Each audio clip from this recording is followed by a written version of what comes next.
Okay, see, coconuts there. I'm on the ladder. This is a short tree. This is a old coconut. Ah, yeah, so old already.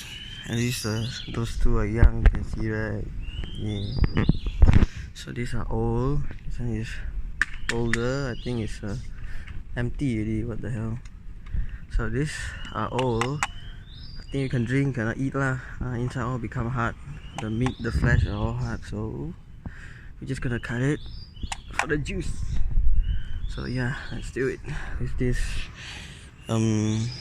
Leatherman Surge. Really expensive, some American brand pocket tool. So here we go. It's really sharp. If you don't believe me, you can see this serrated knife.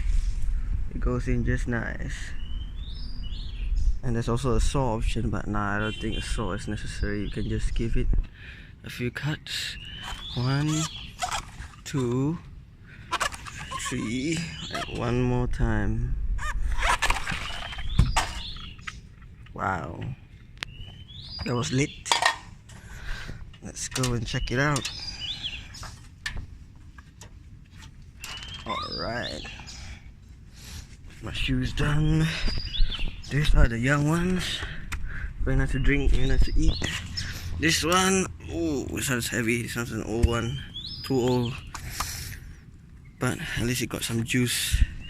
So yeah, short coconut tree. You know, by the time it grows taller some more, it's gonna be a problem trying to get the coconuts down. But yeah, that's it. Thanks for watching.